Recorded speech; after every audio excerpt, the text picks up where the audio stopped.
আর একটি নতুন ভিডিওতে তোমাদের সকলকে স্বাগত। আজকে 4 জানুয়ারি।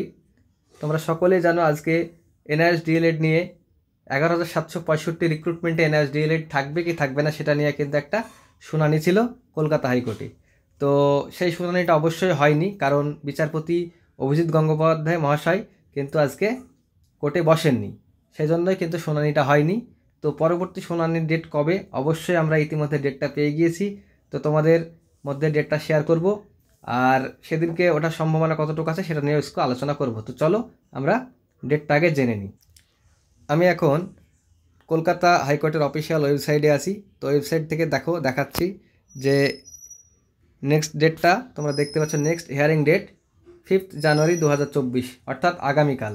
তাহলে কিন্তু এই কেসটা আবারও আগামীকাল ফিক্সড ম্যাটারে কিন্তু আছে। এখন দেখার বিষয় আগামীকাল শুনানিটা হচ্ছে কিনা, কারণ আজকে যেহেতু বিচারপতি মহাশয় বসেনি, আগামীকাল বসবেন কিনা সেটা নিয়ে একটু সংশয় আছে। তবুও তোমাদেরকে এই নিয়ে চিন্তা করতে হবে, অর্থাৎ আগামী দিন বসবে কি বসবে না এই নিয়ে স্বাভাবিকভাবে একটা টেনশন তৈরি হবে। তো সর্বোপরি দেখা যাক কালকে কি হচ্ছে।